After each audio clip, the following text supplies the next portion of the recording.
ನಾರಾಯಣಾಯ ಪರಿಪೂರ್ಣಗುಣಾರ್ಣವಾಯ ವಿಶ್ವೋದಯಸ್ಥಿತಿಲಯೋ ನಿಯತಿಪ್ರದಾಯ ಜ್ಞಾನಪ್ರದಾಯ ವಿಬುಧಾಸುರಸೌಖ್ಯದುಃಖಸತ್ಕಾರಣಾಯ ವಿದತಾಯ ನಮೋ ನಮಸ್ತೆ. ಧರ್ಮವಿಜ್ಞಾನವೈರಾಗ್ಯಪರಮೈಶ್ವರ್ಯಶಾಲಿನಃ ಆನಂದತೀರ್ಥಭಗವತ್ಪಾದಾನ್ ವಂದೇ ನಿರಂತರಂ. ಚಿತ್ರೈಃ ಪದೈಶ್ಚ ಗಂಭೀರೈರ್ವಾಕ್ಯೈರ್ಮಾನೈರ್ಖಂಡಿತೈಃ ಗುರುಭಾವಂ ವ್ಯಂಜಯಂತಿ ಭಾತಿ ಶ್ರೀಜಯತೀರ್ಥವಾಗ್. ನವಮಿ ನ್ಯಾಯಸುಧಾಧಿಕೃಜ್ಜಯ ಮುನೀನ್ ಶ್ರೀಪಾದರಾಟ್ಸನ್ಮಣೀನ್ ವ್ಯಾಸಾರ್ಯಾನ್ ವಿವಿಧಾಗಮಾಬ್ಧಿವಿಹರಾನ್ ಶ್ರೀವಾದಿರಾಜಾನಪಿ ವಂದೇಹಂ ಸವರಾನ್ ರಘುತ್ತಮಗುರೂನ್ ವೈದದ್ಯವಾರಾನಿಧೀನ್ ಶ್ರೀಸತ್ಯವೃತರಾಘವೇಂದ್ರಮುನಿಪಾನ್ ಸದ್ಬೋಧಸಧ್ಯಾನಪಾನ್ ವಿದ್ಯಾಯಾಂ ವಿಬುಧಾಚಾರ್ಯಂ ವೇದಜ್ಞಾನಾಬ್ಧಿಚಂದಿರಂ ದುರ್ಮತಧ್ವಾಂತಮಾರ್ತಂಡಂ ಸತ್ಯಧ್ಯಾನಮುನಿಂ ಭಜೆ. ಸತ್ಯಾಭಿಜ್ಞಕರಾಬ್ಜೋತ್ಥಾನ್ ಪಂಚಾಶದ್ವರ್ಷಪೂಜಕಾನ್ ಸತ್ಯಪ್ರಮೋದತೀರ್ಥಾರ್ಯಾನ್ ನವಮಿ ನ್ಯಾಯಸುಧಾರತಾನ್. ಶಾಸ್ತ್ರೇಷು ಪಾರದರ್ಶ್ವಾನಂ ಶಾಸ್ತ್ರಜ್ಞೇಷು ಚ ವತ್ಸಲಂ ದೀನಭಕ್ತೋದ್ಧಾರಕರಂ ಸತ್ಯಾತ್ಮಾನಂ ಗುರುಂ ಭಜೆ. ವಿದ್ಯಾಪೀಠವಿದಾತಾರಂ ವಿದ್ಯಾವಾರಿಧಿಚಂದಿರಂ ವಿದ್ಯಾರ್ಥಿವತ್ಸಲಂ ವಂದೇ ಮಹಾಮಹಿಮಸದ್ಗುರುಂ. ಆಪಾದಮೌಲಿಪರ್ಯಂతం ಗುರುಣಾಂ ಆಕೃತಿಂ ಸ್ಮರೇತ್ ತೇನ ವಿಘ್ನಾಃ ಪ್ರಣಶ್ಯಂತಿ ಸಿದ್ಧ್ಯಂತಿ ಚ ಮನೋರಥಾಃ.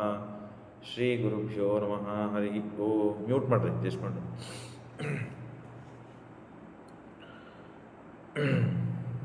ಆ ಬ್ರಾಹ್ಮಣನ ಶ್ರೀಕೃಷ್ಣ ಪರಮಾತ್ಮ ಯಜ್ಞ ದೀಕ್ಷಾಬದ್ಧನಾಗಿ ಇದ್ದಾಗ ಬ್ರಾಹ್ಮಣ ಬಂದು ಸಂತಾನಗಳನ್ನು ಉಳಿಸಿಕೊಳ್ಳಬೇಕು, ಹುಟ್ಟಿದ ಸಂತಾನ ನನ್ನ ಸಂತಾನಗಳು ಅದೃಶ್ಯವಾಗಿ ಹೋಗ್ತಾ ಇವೆ, ಹಾಗಾಗಿ ನೀನು ರಕ್ಷಣೆ ಮಾಡಬೇಕು ಅಂತ ಕೃಷ್ಣನಲ್ಲಿ ಬಂದಾಗ ಅರ್ಜುನ ದರ್ಪದಿಂದ ಕೃಷ್ಣ ಮಾಡಬೇಕಾಗಿಲ್ಲ, ನಾನೇ ಮಾಡಿ ಮುಗಿಸ್ತೇನೆ ಅಂತ ಹೇಳಿ ಬಂದ. ಮಾಡದೇ ಇದ್ದರೆ ಅಗ್ನಿ ಪ್ರವೇಶ ಮಾಡುತ್ತೇನೆ ಅಂತ ವಚನ ಕೊಟ್ಟಿದ್ದ. ಅದೇ ರೀತಿಯಾಗಿ ಬಂದು ತಾನು ಆ ಮನೆ ಸುತ್ತಲೂ ದಿಗ್ಬಂಧನ ಮಾಡಿದರೂ ಪ್ರತಿ ಬಾರಿ ಆಗುವಂತೆ ಕೂಸು ಹುಟ್ಟಿದೆ, ಅನಂತರದಲ್ಲಿ ಅದೃಶ್ಯವಾಗಿ ಹೋಗಿದೆ. ತೃಣಾವಹ ಬ್ರಾಹ್ಮಣ ಬಂದು ಅಂತಾನೆ, ಕೃಷ್ಣ ಬಂದಿದ್ದರೆ ಎಲ್ಲ ಒಳ್ಳೆಯದಾಗ್ತಿತ್ತು, ಸುಮ್ಮನೆ ಬಂದು ನೀನು ತೊಂದರೆ ಕೊಟ್ಟಿ ಅಂತ ಹೇಳಿ ನಿನ್ನ ಕೈಯಿಂದ ಆಗ್ತಿದ್ದಿಲ್ಲ ಅದು ಅಂತ ಹೇಳಿ ತಾನು ಅಂದ. ತಾನು ಮಾತು ಕೊಟ್ಟಂತೆ ಅಗ್ನಿ ಪ್ರವೇಶಕ್ಕೆ ಹೋಗುವ ಸಮಯ, ಚಿತವನ್ನು ನಿರ್ಮಾಣ ಮಾಡಿಕೊಂಡು ಅಗ್ನಿ ಪ್ರವೇಶ ಮಾಡ್ತಾ ಇದ್ದಾನೆ. ಅಷ್ಟರೊಳಗೆ ಕೃಷ್ಣ ಬಂದು ಕೈ ಹಿಡ್ದ.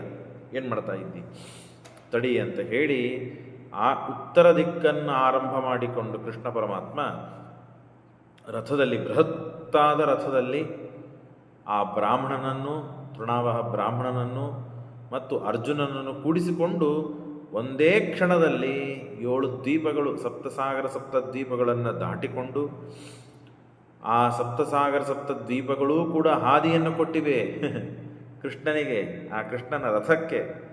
7 ದ್ವೀಪ 7 ಸಾಗರಗಳನ್ನು ದಾಟಿಕೊಂಡು ಪರಮಾತ್ಮ ಒಂದೇ ಕ್ಷಣದಲ್ಲಿ ಹೋಗಿದ್ದಾನೆ. ಅಲ್ಲಿ ಅಂಧಂತಮಸ್ಸು, ಕತ್ತಲು ಅಂತಂದರೆ ಹೇಳಲಿಕ್ಕೆ ಸಾಗದೇ ಇದ್ದಷ್ಟು ಅಂಧಕಾರ. ಆ ಅಂಧಕಾರ ಅದನ್ನು ಕೃಷ್ಣ ಪರಮಾತ್ಮ ಚಕ್ರದಿಂದ ಅದನ್ನು ಛೇದನ ಮಾಡಿ ಮುಂದೆ ಹೋದರೆ ಘನೋದಕ, ಆ ಘನೋದಕ ಅದನ್ನು ದಾಟಿದ್ದಾನೆ. ಅನಂತರದಲ್ಲಿ 3 ಲಕ್ಷ ಯೋಜನ ವಿಸ್ತೀರ್ಣವಾದ ಮತ್ತು ಪರಮಾತ್ಮನ ಮನೆ, ಅನಂತಾಸನ ಅಂತ ಕರೀತಾರೆ. ಶ್ವೇತದ್ವೀಪ, ವೈಕುಂಠ, ಅನಂತಾಸನ. ಶ್ವೇತದ್ವೀಪ ವೈಕುಂಠಗಳಂತೆ ಇದೊಂದು ಮನೆ ಪರಮಾತ್ಮನು, ಅನಂತಾಸನ. ಅನಂತಾಸನದಲ್ಲಿ ಅದು ಮುಕ್ತಸ್ಥಾನ, ಅಮುಕ್ತರು ಹೋಗುವಂತೆ ಇಲ್ಲ. ರಥವನ್ನು ಅಲ್ಲೇ ಇಟ್ಟಿದ್ದಾನೆ ಮತ್ತು ಆ ಬ್ರಾಹ್ಮಣನಿಗೆ ಮತ್ತು ಅರ್ಜುನನಿಗೆ ಅಲ್ಲೇ ನಿಂದಿರಿಸಿ ತಾನು ಒಳಗಡೆ ಹೋಗಿದ್ದಾನೆ.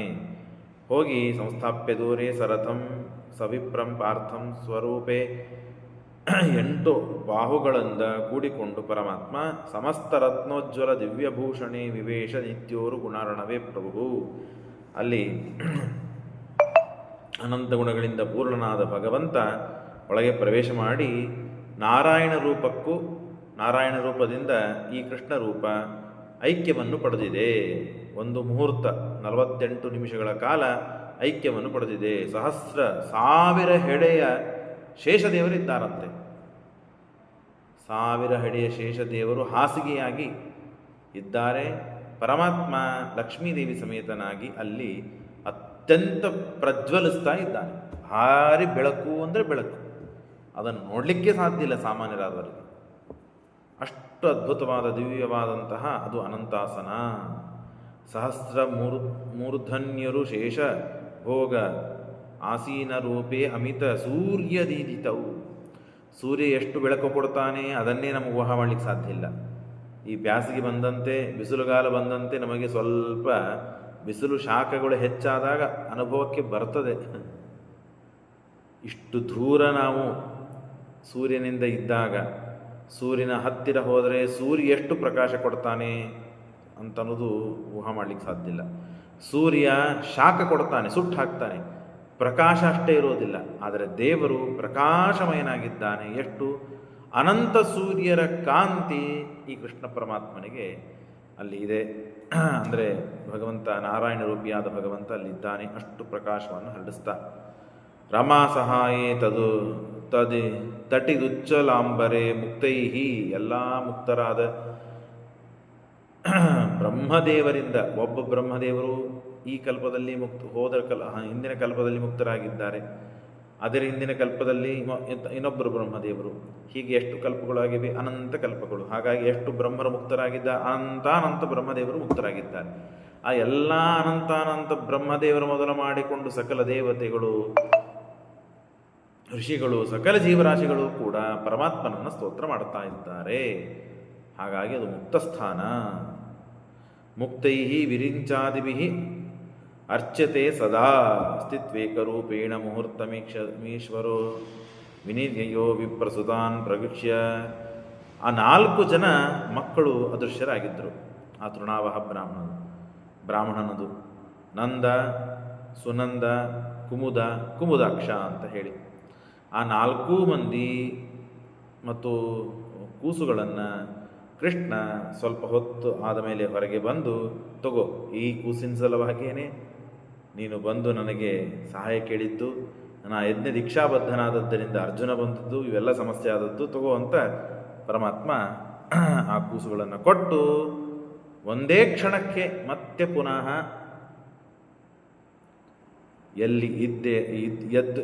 ಎಲ್ಲಿ ಇದ್ದು ದ್ವಾರಕಾದಲ್ಲಿ ಮತ್ತು ಯಜ್ಞ ಮಾಡ್ತಾ ಇರ್ತಾನೋ ಅಲ್ಲಿ ಬಂದು ಮತ್ತೆ ಪುನಃ ಬರ್ತಾನೆ ಪರಮಾತ್ಮ. ಅಲ್ಲೇ ಮತ್ತೆ ಪುನಃ ಬರ್ತಾನೆ.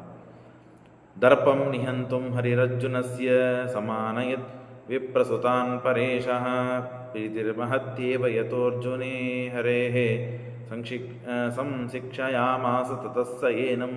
ಬಹಳ ಮಹತ್ವದ ಮಾತನ್ನು ಹೇಳ್ತಾರೆ ಶ್ರೀಮದಾಚಾರ್ಯರು. ದರ್ಪಂ ನಿಹಂತುಂ ಹರಿಹಿ ಅರ್ಜುನಸ್ಯ. ಕಾಂಡವ ದಹನವನ್ನು ಮಾಡಿದ ಮೇಲೆ, ಅನೇಕ ಕೆಲಸಗಳನ್ನು ಮಾಡಿದ ಮೇಲೆ ಅರ್ಜುನನಿಗೆ ಸ್ವಲ್ಪ ಅಹಂಭಾವ ಬಂದಿತ್ತು. ನಾನು ಮಾಡ್ತೇನೆ, ನನ್ನಿಂದ ಆಗ್ತದೆ, ನಾನು ಇಷ್ಟು ಪರಾಕ್ರಮಿ, ಹಾಗೆ ಹೀಗೆ ಅಂತ ಅವನಿಗೆ ಅನಿಸಿತ್ತು. ಹಾಗಾಗಿ ಸಜ್ಜನರಿಗೆ ಈ ವಿಧವಾದ ಭಾವನೆಗಳು ಬರಬಾರದು. ಅದು ಅರ್ಜುನಂಥ ಮಹಾನುಭಾವನಿಗೆ. ಹಾಗಾಗಿ ತಕ್ಷಣದಲ್ಲಿ ಇವನಿಗೆ ಆ ದರ್ಪವನ್ನು ಪರಿಹಾರ ಮಾಡಬೇಕು ಅಂತ ಹೇಳಿ ಪರಮಾತ್ಮ ಈ ವ್ಯವಸ್ಥೆಯನ್ನು ಮಾಡಿದ್ದಾನೆ. ದರ್ಪಂ ನಿಹಂತುಂ ಹರಿರರ್ಜುನಸ್ಯ. ಮತ್ತು ಅಷ್ಟೇ ಅಲ್ಲ, ವಿಪ್ರಸುತಾನ್ ಪರೇಶಃ ಸಮಾನೇನ್. ಆ ಬ್ರಾಹ್ಮಣಿಗೆ ಕೊಟ್ಟಂತಹ ಮಾತನ್ನು ಉಳಿಸಿಕೊಳ್ಳಬೇಕು, ಅವನನ್ನು ಮತ್ತು ಗೌರವಿಸಬೇಕು ಅಂತ ಹೇಳಿ. ಪ್ರೀತಿರ್ಮಹತ್ತೇವ ಯಥೋರ್ಜನೇ ಹರೇಹೇ.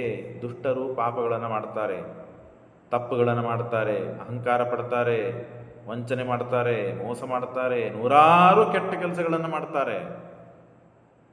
ನೂರಾರು ಕೆಟ್ಟ ಕೆಲಸಗಳನ್ನು ಮಾಡಿದರೂ ದೇವರು ಅವರ ಬಗ್ಗೆ ತಲೆ ಕೆಡಿಸ್ಕೊಳ್ಳೋದಿಲ್ಲ. ಹಾಳಾಗಿ ಹೋಗಲಿ, ಕೊನೆಗೆ ಅವನ ಅವಸ್ಥಾ ಕಾಯ್ದಿದೆ, ಅವನ ಸ್ಥಾನ ಕಾಯ್ದಿದೆ, ಅಲ್ಲಿ ಹೋಗಿ ಬೀಳ್ತಾನೆ ಅಂದ ತಮಸ್ಸಿನಲ್ಲಿ ಅಂತ ದೇವರು ಉದಾಸೀನ ಆಗಿಬಿಡ್ತಾನೆ. ಆದರೆ ಸಜ್ಜನರು ಹಾದಿ ತಪ್ಪಿದರೆ, ಸಜ್ಜನರು ಮತ್ತು ಪಾಪವನ್ನು ಮಾಡಲು ಉದ್ಯುಕ್ತರಾದರೆ ಅದನ್ನು ಪರಿಹಾರ ಮಾಡಲಿಕ್ಕೆ ಪರಮಾತ್ಮ ತಕ್ಷಣದಲ್ಲೇನು ಶಿಕ್ಷೆ ಕೊಡ್ತಾನೆ. ಹಾಗಾಗಿ ಅರ್ಜುನನ ಮೇಲೆ ಬಹಳಷ್ಟು ಪ್ರೀತಿ ಇರೋದರಿಂದ ಪರಮಾತ್ಮ ಶಿಕ್ಷೆ ಕೊಟ್ಟಂತೆ. ವಿಚಿತ್ರ ನೋಡ್ರಿ ಹೇಗಿದೆ.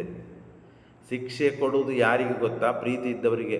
ನಿಮ್ಮ ಮಕ್ಕಳನ್ನು ಬೈತೀರಿ, ಹೆಂಡತಿಗೆ ಬೈತೀರಿ. ಯಾಕೆ ಬೈತೀರಿ? ಯಾಕೆ ಶಿಕ್ಷೆ ಕೊಡೋದಕ್ಕೆ ವಿಚಾರ ಮಾಡ್ತೀರಿ ಅಂತಂದರೆ ಅವ್ರ ಮೇಲೆ ಪ್ರೀತಿ ಇದೆ. ಈಗೇನು ತಪ್ಪು ಕೆಲಸ ಆಗಿದೆಯಲ್ಲ, ಈ ಕೆಲಸ ಮತ್ತೊಮ್ಮೆ ತಿರುಗಾ ಆಗಬಾರ್ದಿದೆ.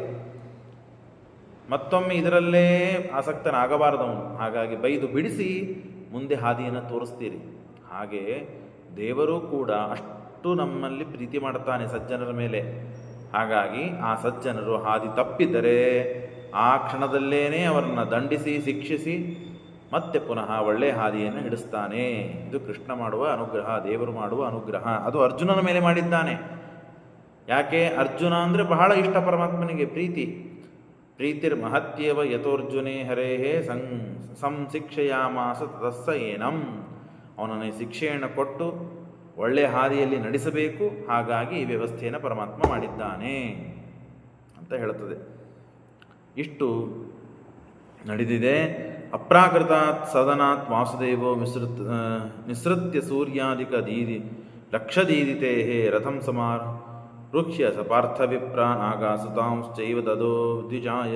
ಆ ಕೂಸುಗಳನ್ನು ಆ ವಿಪ್ರನಿಗೆ ಕೊಡ್ತಾನೆ. ಕೊಟ್ಟು 2ನೇ ಕ್ಷಣಕ್ಕೆ ಮತ್ತೆ ಪುನಃ ಅಲ್ಲೇ ಬರ್ತಾನೆ. ಲೋಕ ಶಿಕ್ಷಾರ್ಥಮೇ ವಾಸೋ ಪ್ರಾಯಶ್ಚಿತ್ತಂ ಚಚಾಲನೆ. ಕೃಷ್ಣ ಏನು ಮಾಡ್ತಾ ಇದ್ದ ಹೇಳ್ರಿ? ಯಾಗ ಮಾಡ್ತಾ ಇದ್ದ. ಆ ಸಮಯದಲ್ಲಿ ಈ ಬ್ರಾಹ್ಮಣ ಬಂದ, ನನ್ನ ಕೂಸುಗಳು ಅದೃಶ್ಯವಾಗ್ತಾ ಇದೆ ಅಂತ ಹೇಳಿದ. ಆಗ ಅರ್ಜುನ ನಾನು ಬರ್ತೇನೆ ಅಂತಂದ. ಅರ್ಜುನನ ಕೈಯಲ್ಲಿ ಆಗಲಿಲ್ಲ.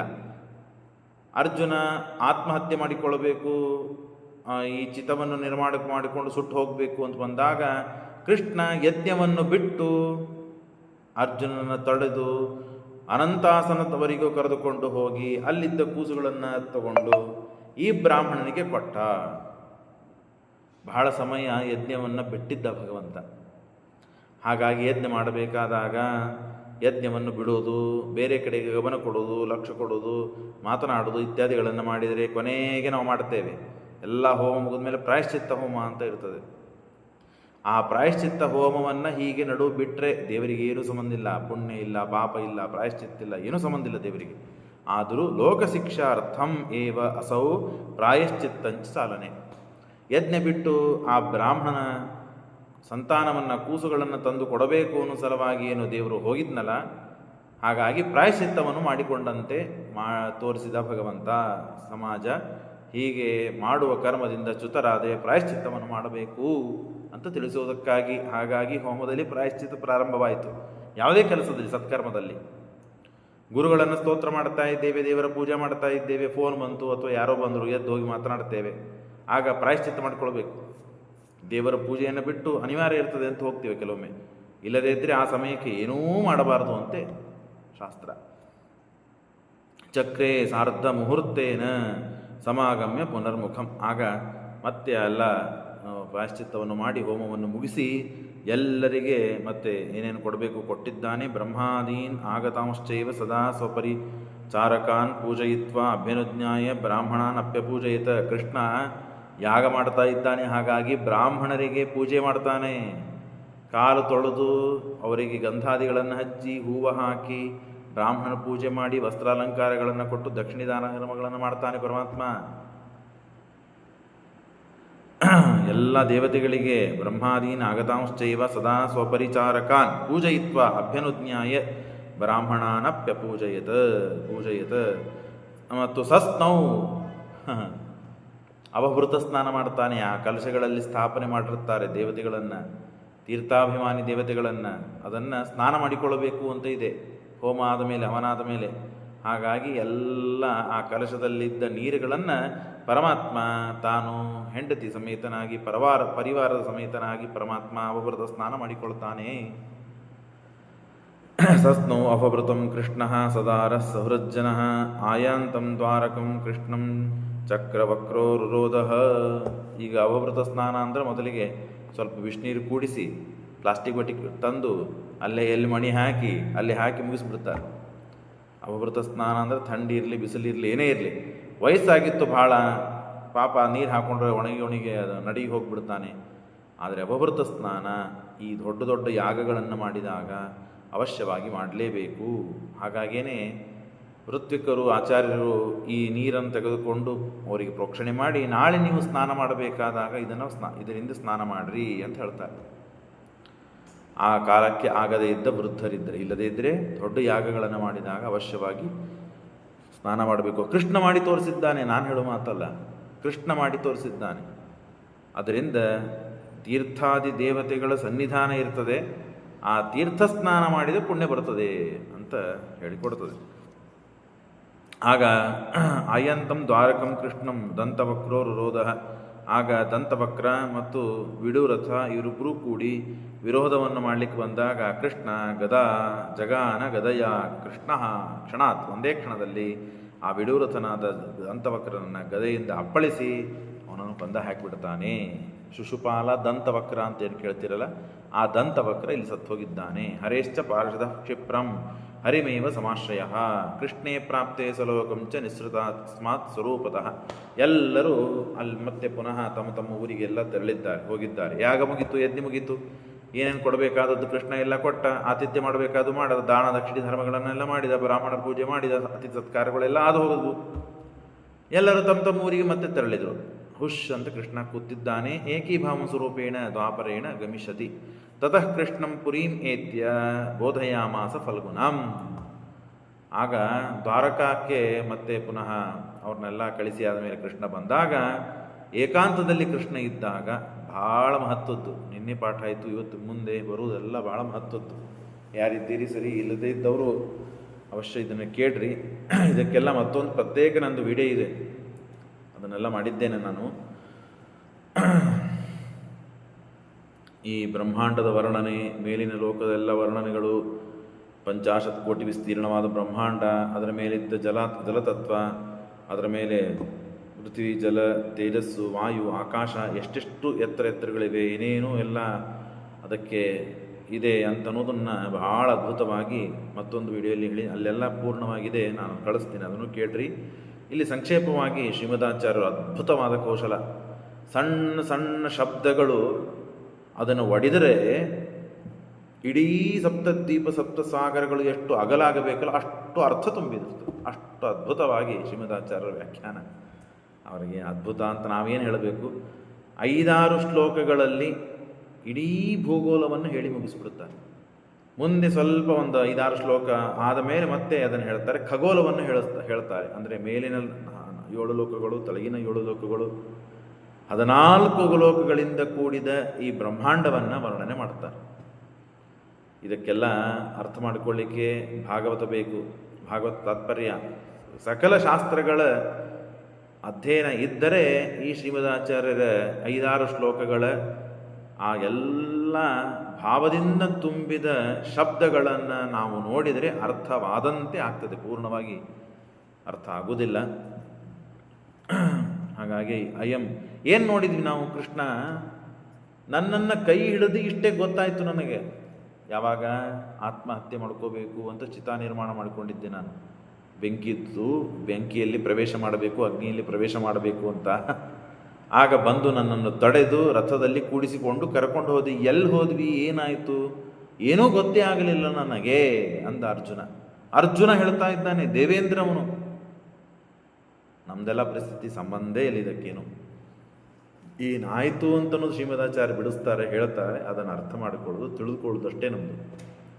ಅಯಂ ದೀಪಸ್ಸಾಗರಶ್ಚ ಲಕ್ಷಯೋಜನ ವಿಸ್ತೃತೋ ತದನ್ನೇತು ಕ್ರಮೇಣೈವ ದ್ವಿಗುಣೇನೋತ್ತರೋತ್ತರಾಹ ಅಂತ್ಯಾರ್ಧಸ್ಥಲಂ ಹೈಮಂ ವಾಕ್ಷ್ಯತೋ ವಜ್ರಲೇಪನಂ ಏತತ್ಸರ್ವಂ ಲೋಕನಾಮ ಹೇತಸ್ಮಾತ್ ದ್ವಿಗುಣಂ ತಮಃ ಅಂಧಂ ಯತ್ರ ಪತಿಂತ್ಯುಗ್ರಾಹ ಮಿಥ್ಯಾಜ್ಞಾನಪರಾಯಣಾಃ ಘನೋದಕಂ ತದ್ವಿಗುಣಂ ತದಂತೆ ಧಾಮಭಾಮಕಂ ಯತ್ತದ್ದೃಷ್ಟಂ ತ್ವಯಾ ಪಾರ್ಥ ತತ್ರ ಮುಕ್ತೇರಜಾದಿಭಿಃ ಸೇವ್ಯಮಾನಸ್ಥಿತೋ ನಿತ್ಯಂ ಸರ್ವೇ ಪರಮಪೂರುಷಃ ಲೋಕಾಲೋಕಪ್ರದೇಶಸ್ತು 50 ಲಕ್ಷ ವಿಸ್ತೃತಃ ಸ50 ತಸ್ಯಾಪಿ ಗಣನಂ ತಥಾ ಯೋಜನಾನಾಂ 50 ಕೋಟಯೋ ಮೇರುಪರ್ವತಾತ್ ಚತುಸ್ರಪಿ ದಿಕ್ಷಸ್ವೂರ್ಧ್ವಂ ಅರ್ಧಶ್ಚಾಂಡಂ ಪ್ರಕೀರ್ತಿತಂ ಅಭಗ್ನಿರನಹಂಭೋಹನ್ ಮಹತ್ತತ್ವಗುಣೈತ್ರಯೈಃ ಕ್ರಮಾತ್ ದಶೋತ್ತರೈರೇತದ್ ಆವೃತಂ ಪರತಸ್ತತ. ಅದ್ಭುತ ಶ್ಲೋಕಗಳು, ಅರ್ಥವಾಗುವುದೇ ಕಷ್ಟ, ತಿಳಿಯುವುದೇ ಕಷ್ಟ. ಅಯಂ ದೀಪ ಸಾಗರಶ್ಚ. ನೋಡಪ್ಪ, ಕೃಷ್ಣ ಹೇಳ್ತಾನೆ ಅರ್ಜುನನಿಗೆ, ನಾವು ಸಪ್ತದ್ವೀಪ ಸಪ್ತಸಾಗರಗಳನ್ನು ದಾಟಿ ಹೋಗಿದ್ವಿ. ಲಕ್ಷ ಯೋಜನ ವಿಸ್ತೃತೋ ತದನ್ನೇತು ಕ್ರಮೇಣೈವ ದ್ವಿಗುಣೇನೋತ್ತರೋತ್ತರ ಎರಡೆರಡು ಪಟ್ಟು ಹೆಚ್ಚೆಚ್ಚಾಗ್ತಾ ಹೋಗ್ತದೆ.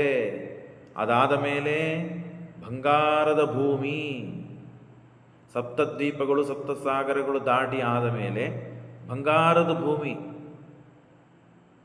ಈಗೇನು ಬಂಗಾರ ಎಷ್ಟು ತುಟ್ಟಿಯಾಗಿದೆ ಅಂತ ಒದ್ದಾಡ್ತಾ ಇದ್ದೇವೆ ನಾವು. ಅಲ್ಲಿ ಮೇಲ್ಗಡೆ ಈ ಸಪ್ತದ್ವೀಪ ಸಪ್ತಸಾಗರಗಳು ದಾಟಿ ಆದ ಮೇಲೆ ಬಂಗಾರದ ಭೂಮಿಯಂತೆ. ಅದಾದ ಮೇಲೆ ವಾಕ್ಷ್ಯತೋ ವಜ್ರಲೇಪನಂ, ಅದರ ಸುತ್ತಲೂ ಎಲ್ಲ ಕಡೆಗೆ ವಜ್ರದ ಲೇಪನ ಇದೆ ಅಂತ. ನಾವು ಗೋಪಿಚಂದನ ಲೇಪನ ಮಾಡ್ಕೋತೀವಿ, ಗಂಧ ಲೇಪನ ಮಾಡಿಕೊಳ್ತೀವಿ, ಹಾಗೆ ಆ ಬಂಗಾರದ ಭೂಮಿಯ ಸುತ್ತಲೂ ವಜ್ರದ ಲೇಪ, ಕಟಾಂಜನ ಇದ್ದಂತೆ ವಜ್ರದ ಲೇಪನ ಇದೆ. ಏತತ್ ಸರ್ವಂ ಲೋಕನಾಮ, ಇದಕ್ಕೆ ಲೋಕ ಅಂತ ಕರೀತಾರೆ. ಏತಸ್ಮಾತ್ ದ್ವಿಗುಣಂ ತಮಃ, ಇದರ ಎರಡು ಪಟ್ಟು ತಮಸ್ಸು ಇದೆ. ಆ ತಮಸ್ಸಿನಲ್ಲಿ ಅಂಧಂ ಯತ್ರ ಪತಂತ್ಯುಗ್ರಾಹ ಮಿಥ್ಯಾಜ್ಞಾನ ಪರಾಯಣಾಃ, ಯಾರು ಮಿಥ್ಯಾಜ್ಞಾನದಲ್ಲಿ ಆಸಕ್ತರೋ, ಮಿಥ್ಯಾಜ್ಞಾನವನ್ನೇ ಬಿದ್ದವರು, ಅವರೆಲ್ಲ ಅಂಧನ ತಮಸ್ಸಿನಲ್ಲಿ ಬೀಳುತ್ತಾರೆ. ಅದಾದ ಮೇಲೆ ಘನೋದಕ ಇದೆ. ತದ್ವಿಗುಣಂ ತದಂತೆ ಧಾಮ ಮಾಮಕಂ, ಇದನ್ನೆಲ್ಲ ಹೇಳಿದ್ನೆಲ್ಲ ವಿವರಣೆ ಮಾಡಲಿಕ್ಕೆ ಬಹಳ ಸಮಯ ಬೇಕು. ಹಾಗಾಗಿ ಇದ್ದ ಸಂಕ್ಷೇಪವಲ್ಲೇ ಏನು ಶ್ರೀಮದಾಚಾರ್ಯ ಹೇಳಿದ್ದಾರೋ ಅಷ್ಟೇ ತಿಳಿಸ್ತೇನೆ. ಇದಕ್ಕೆ ಸಂಬಂಧಪಟ್ಟ ವಿಡಿಯೋ ಇದೆ. ನಾನು ಚಾತುರ್ಮಾಸ್ಯ, ಮುಂಬೈಗೆ ಚಾತುರ್ಮಾಸ್ಯಕ್ಕೆ ಹೋದಾಗ ಬಹಳ ಕಠಿಣ ವಿಷಯ ಇದು. ಇದನ್ನಲ್ಲಿ ಪ್ರವಚನಕ್ಕಾಗಿ ಕೊಟ್ಟಿದ್ದರು ನನಗೆ ವಿಷಯ. ಇದನ್ನು ಅಲ್ಲಿ ನಾನು ಹೇಳಿದ್ದೆ. ಆ ವಿಡಿಯೋನೂ ಇದೆ, ಅದನ್ನು ನಾನು ಕಳಿಸ್ತೇನೆ, ಕೇಳ್ರಿ.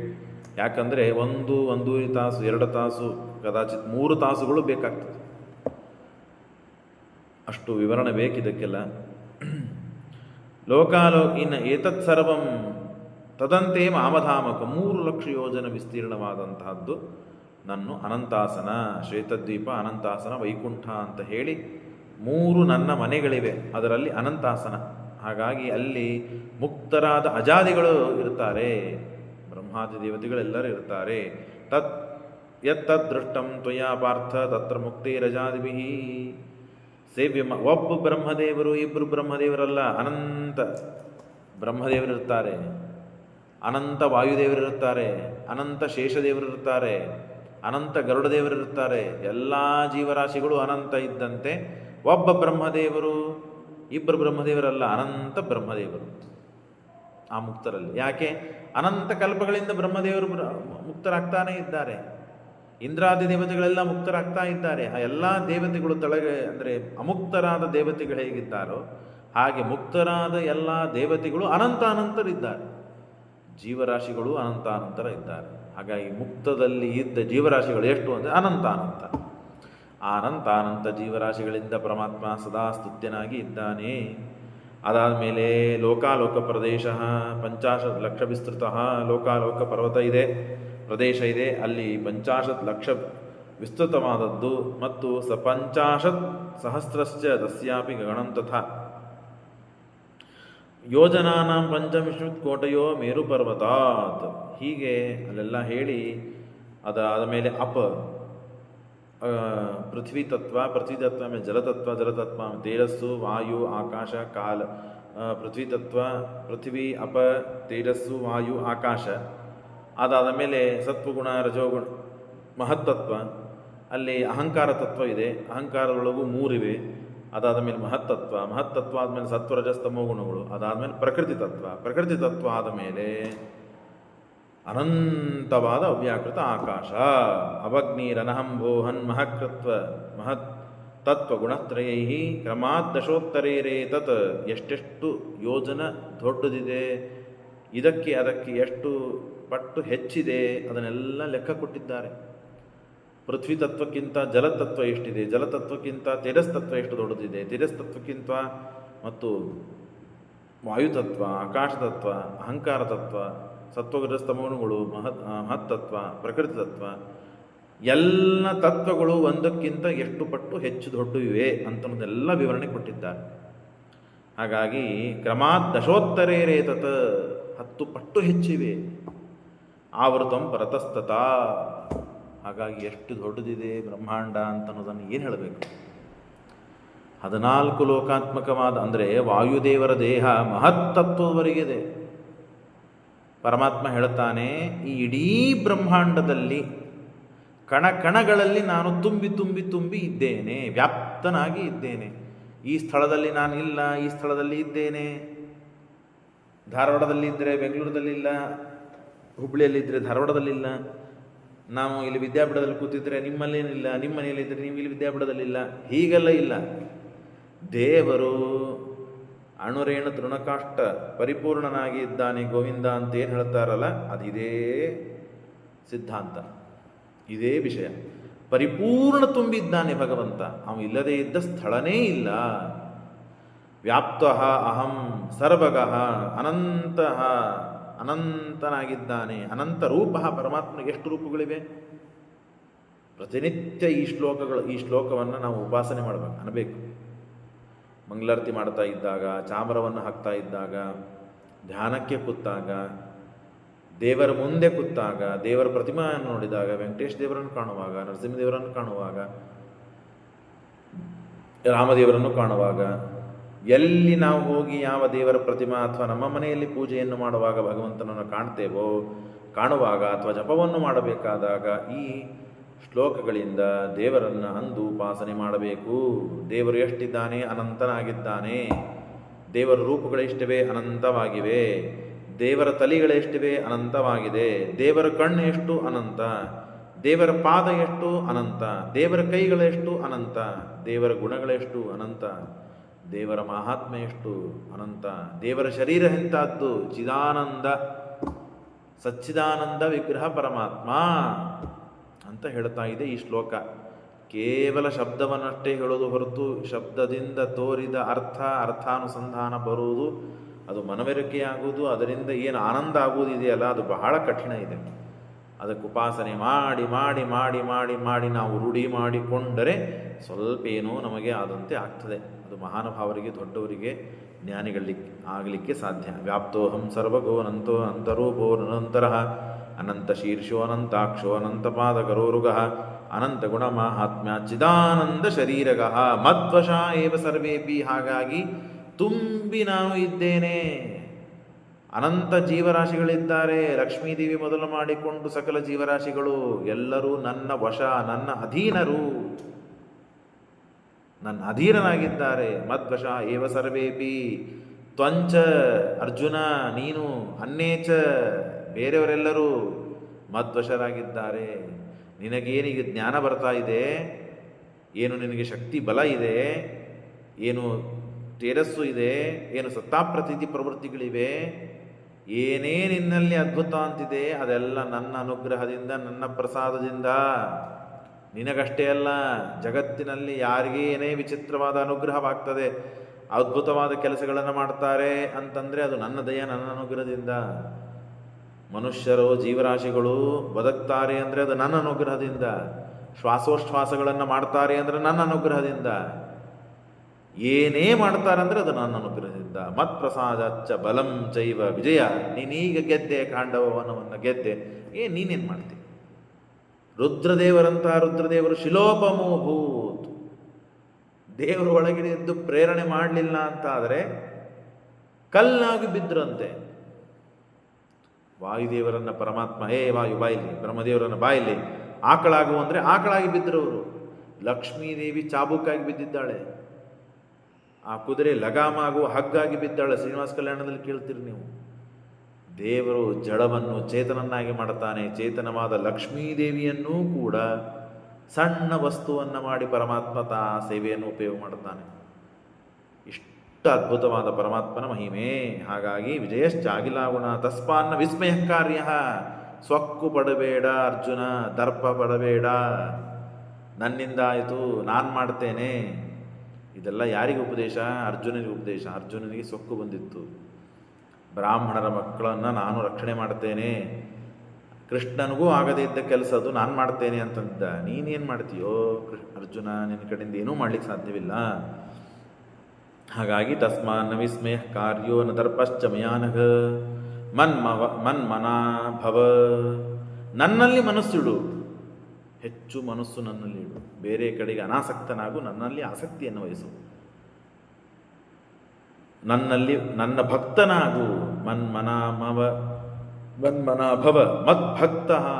ನನ್ನಲ್ಲಿ ಭಕ್ತಿಯನ್ನು ಮಾಡು. ಮದ್ಯಾಜಿ, ನನ್ನನ್ನು ಕುರಿತು ಯಾಗ ಮಾಡು.